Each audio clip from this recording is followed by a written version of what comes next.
Welcome back to Fast Breaks and Breakfast. Welcome back. All right, today we are doing a video response to the great Darren at Return to Collecting, who's celebrating 1,000 subscribers, and he's asking the community to shout out three channels with under 300 subscribers, and it'll be a pleasure to do that, as well as share with the community a gold card that we have in mind for the next like 6 to 12 months, right? Some of the long-term gold card that we're searching for. So with that, let's start off first with our shout outs. Love to shout out Eric at Automatic for the Collector.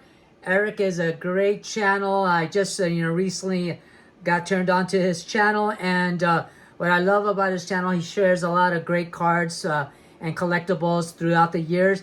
And what really intrigued me about his channel is the name of his channel, Automatic for the Collector. It comes from the album from REM called Automatic for the People that was released in 1992, if I'm not mistaken.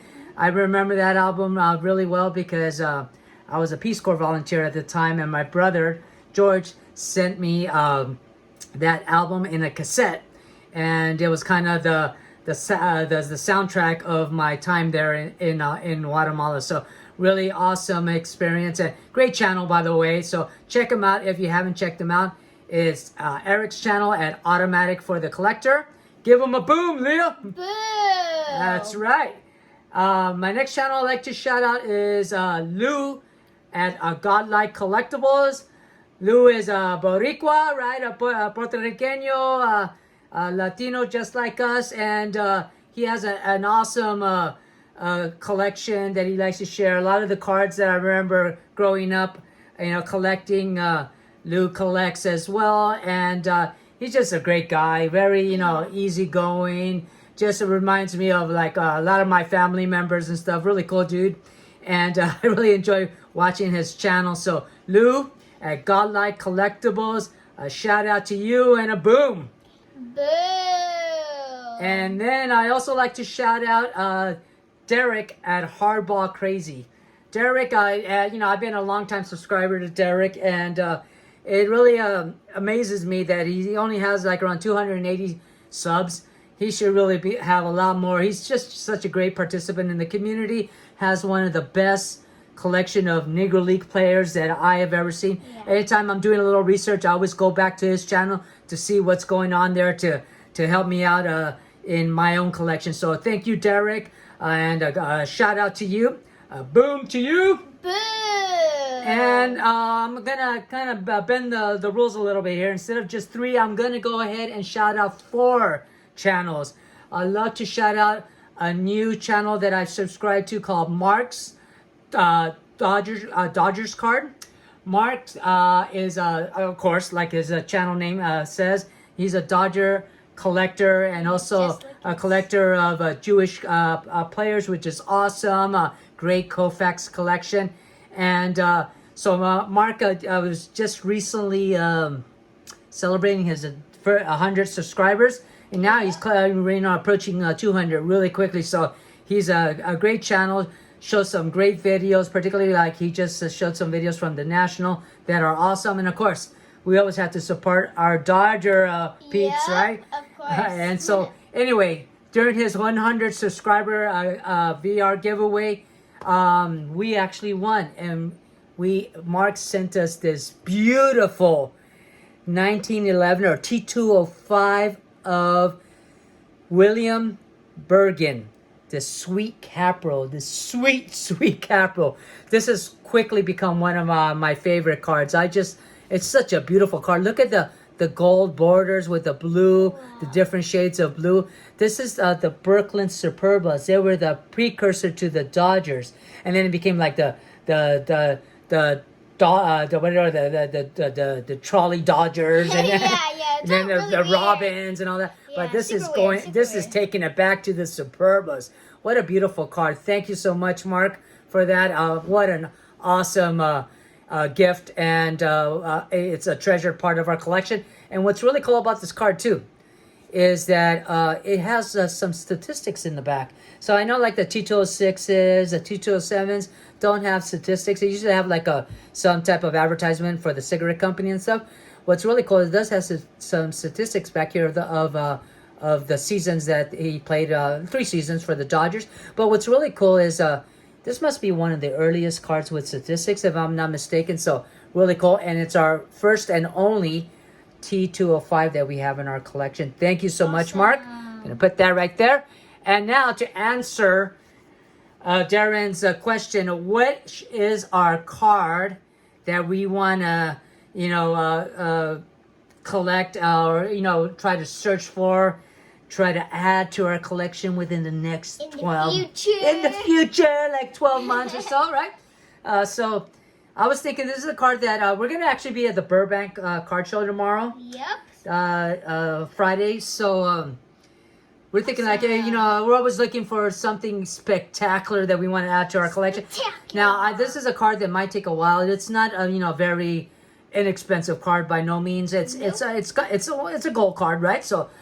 And but if we do see it there at a grade that we're talking really low grade, that we're gonna be able to add it to our collection, then you never know.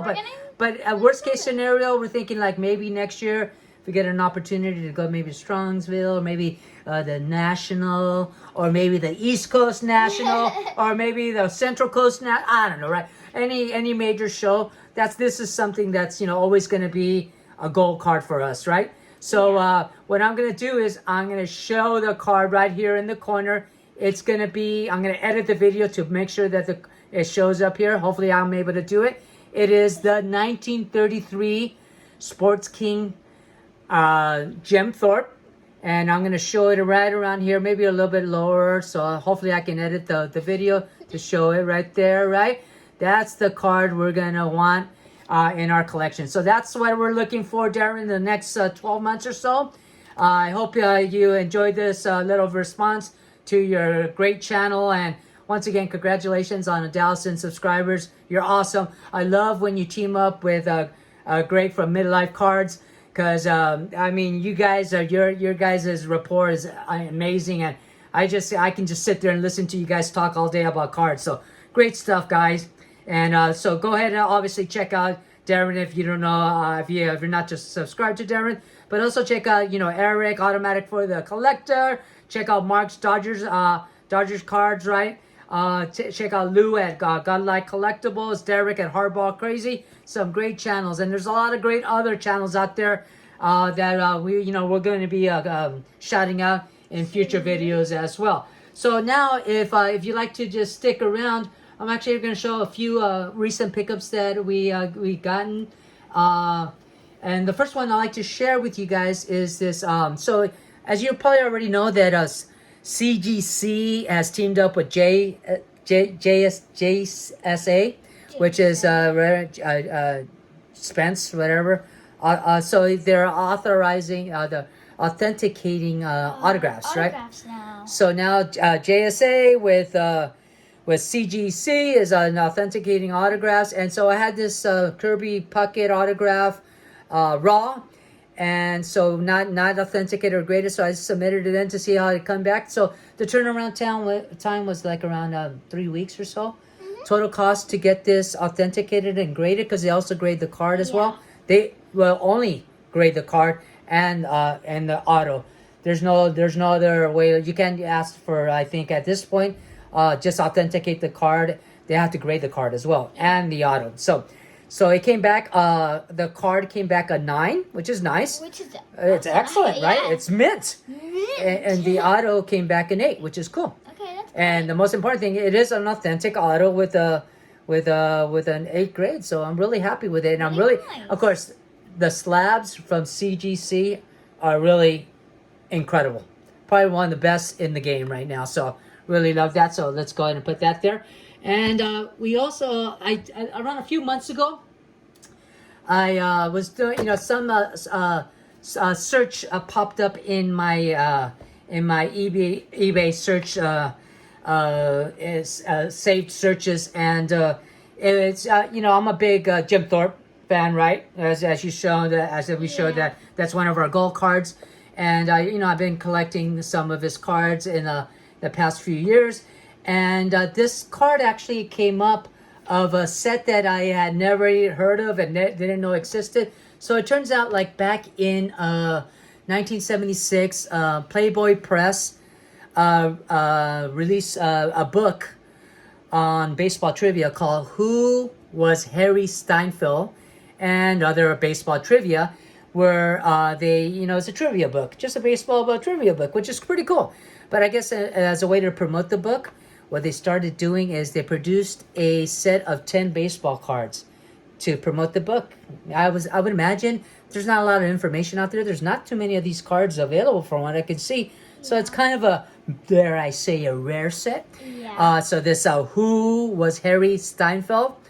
And so what it is it's a set of 10 baseball cards. And in the back of the cards has a trivia question. And the answer to that trivia question is the player in the front of the card. Okay. So let's have a little fun with this. So I have Okay, 5 of them here, right?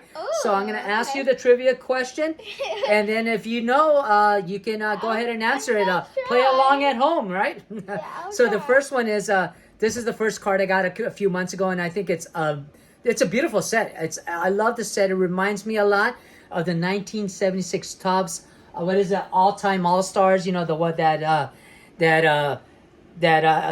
parallel set that they added to the 76 Topps set with all the great Hall of Famers in there. So the first question here of this trivia question on the back of this card is, who drove in the run that broke up baseball's only double no-hit game? Who you think it is, Leah? We've already mentioned this guy's name a couple times today. Who do you think? Go ahead, say it. Jim Thorpe. Jim Thorpe, you are correct. Actually, okay. Jim Thorpe, yeah, he broke up baseball's only double no-hitter back in I was like, that must have been like in 1914 when he played with the New York Giants. yeah. One of the greatest athletes ever. So look at these cards. These are really cool, huh? Published in 1976 from Playboy Press. And here's another one. Okay, here's another trivia question. See if you get this right. I'm gonna buy you any card you want in tomorrow's show. Okay. Oh my gosh. All right. So here's the question: what American League pitcher allowed the most runs in one inning?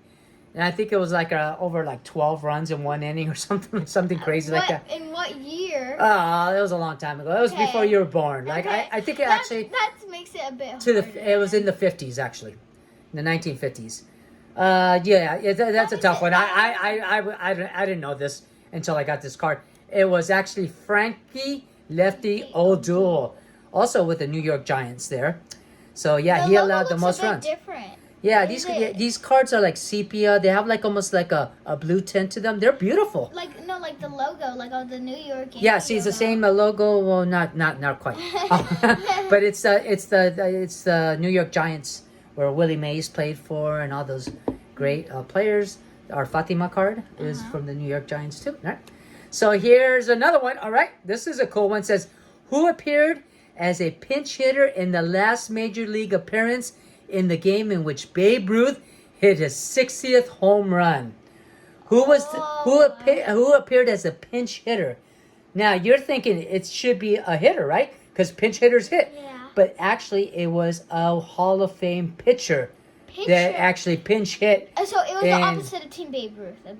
Yeah, it was opposite. He played with the Washington Senators, if that's a hint, back in the 1900s, early 1900s, probably like 1920. I don't know, 1921. I'm not very good at the oldies. You're gonna know this name right here, the Great Train, Walter Johnson. Yep. Oh my gosh, how did I not guess him? By the way, Mangini actually asked that trivia question in one of his videos a while back ago, like a month ago, and I incorrectly answered Frankie Lefty O'Doul because I confused him with the trivia on the back of his card with with Johnson's card. But anyway, look at that beautiful card, huh? Isn't that great? Let's put that one right over there. Nice. Right, 2 more. See if you guys Oh my gosh, can figure these out right here. This one asks, Who was the first National League player to make $100,000 Okay, in a season? Right? I would imagine a contract or sign a contract for $100,000. Okay. So National League. I'm gonna give you a hint. He was actually a Hall of Famer known to play in an American League team. Oh, sorry, hit the camera. And in the 40s, I think he started his rookie season was in the late 30s, early 40s. Was a World War II veteran, hero, Oh my gosh. Okay. slugger, home run hitter. Played with the Detroit Tigers. Oh, I'm gonna be very upset at it's myself. good. It's no other than the Hank great Hank Greenberg. Hank Greenberg, of course, is known as the great slugger for the Detroit Tigers. But he was actually, I don't know if he was traded or he signed with the Pittsburgh Pirates at the end of his career. And he signed a huge contract, $100 grand. These are so. Which is like equivalent to like a few million, I would imagine. Yeah. In today's money. I'm upset that I'm not getting it. Well, these are now. tough. I mean, Yeah, I wouldn't have been able to get it yeah. either, even with all the hints. Now, this one's a really cool one. Who? What left-handed Hall of Famer had the most victories by the time he turned 23? What team is he on? Okay, at the time, he mostly played with, he pitched with the Boston Red Sox. Boston. Ooh. Now, he's a Hall of Famer too. Okay. One of the greatest Hall of Famers to ever play the game. Oh my. He, a current player is compared a lot to this player because he is known as a good hitter, but also is a good pitcher as well. Who do you think it is? He is known as the Great Bambino. Oh, Babe Ruth? Yeah. Oh my gosh, oh my gosh, you know what? I was gonna say, Shohei Ohtani? no, I was gonna say, this is like kind of crazy, but Sandy Koufax, Oh, because so go ahead. you said like the hand, and I thought you Oh, meant, the like, arm, the left hand- arm of God, left yeah. arm of God, because you Yeah. mentioned the arm. No, that's really tricky because once again, obviously Babe Ruth, everyone knows he was a great pitcher, Yeah. but you know that he had the most victories than anybody by the age of 23. So he was not only one of the greatest hitter or the greatest hitter ever, also one of the greatest pitchers early on in his career, right? Shohei Ohtani is pretty awesome too. So we're witnessing history Yeah. as we speak as well. Before we go ahead and close out this video, just really quickly, we're going to be at the Burbank Sports Card Show tomorrow in Anaheim, in beautiful Anaheim.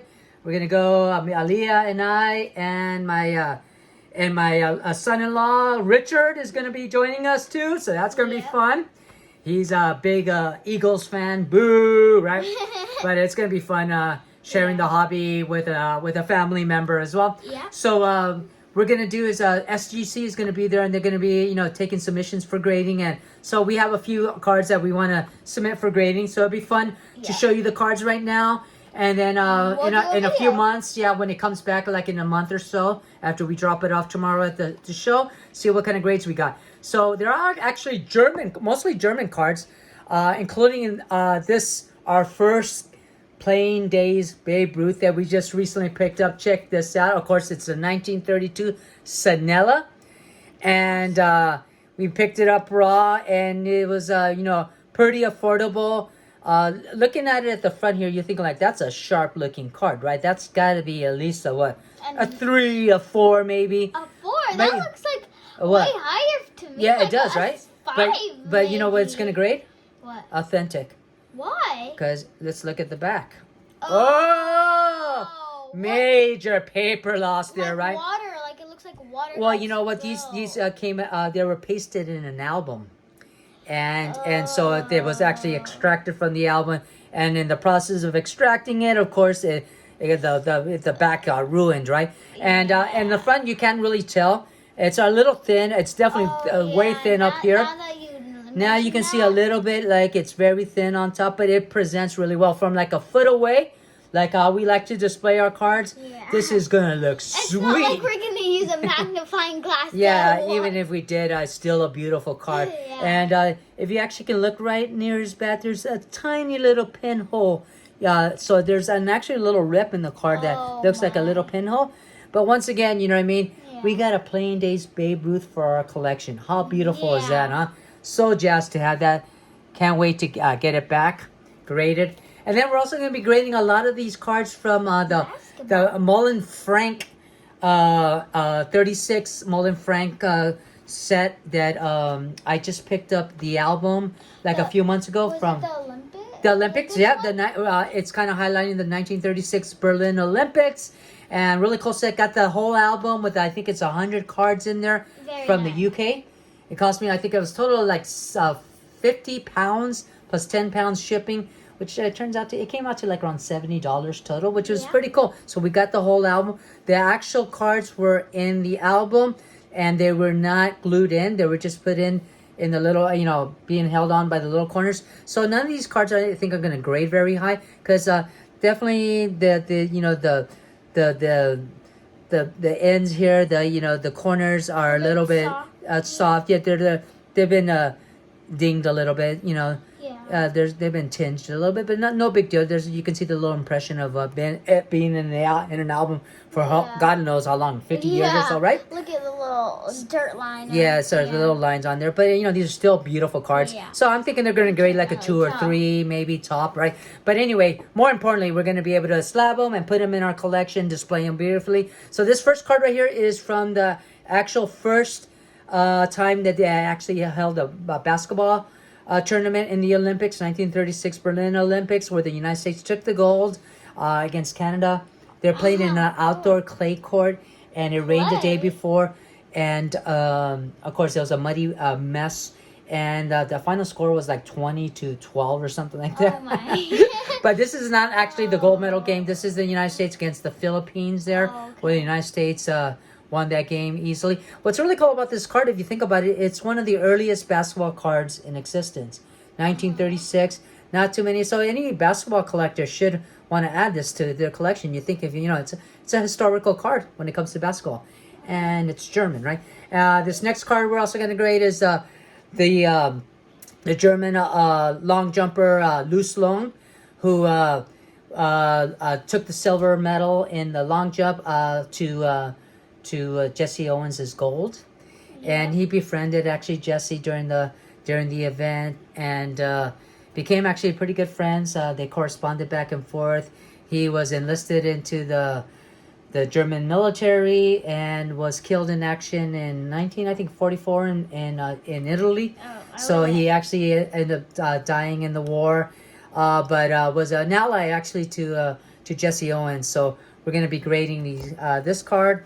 Once again, a cool card, historical card, and what great story. What I love about these cards, they all have an incredible story behind them. The athletes, just at the time, the 1936 Olympics, what was going on in the world right before the launch of the Second World War, and this is the greatest generation, right? We're talking about. And in this card, this is actually from the same collection, 1936 Mullen Frank. But the interesting thing is this features Babe Didrikson, who did not actually compete in the 1936 Olympic, but in the 1932 Olympics in Los Angeles, which in 2028 it's going to be here in LA again. Yep. And she actually took the gold in the javelin throw, and she medaled in other events as well. But what's really interesting about Babe Didrikson is that she went on to be one of the greatest female golfers ever,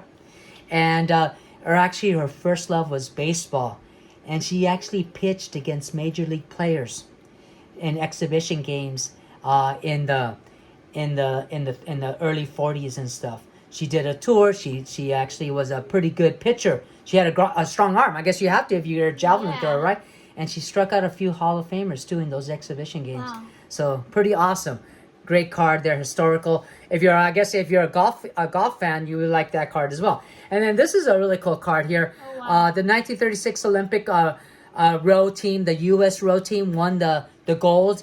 One huge underdogs against the Germans and other teams, and they went on to win the gold. And a few years ago, George Clooney directed a movie called The Boys in the Boat Oh, about the experience of the U.S. row team in Berlin.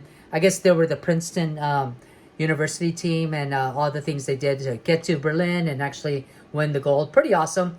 So this is the U.S. row team here that took the gold in Berlin in 1936. And here we have Jesse Owens.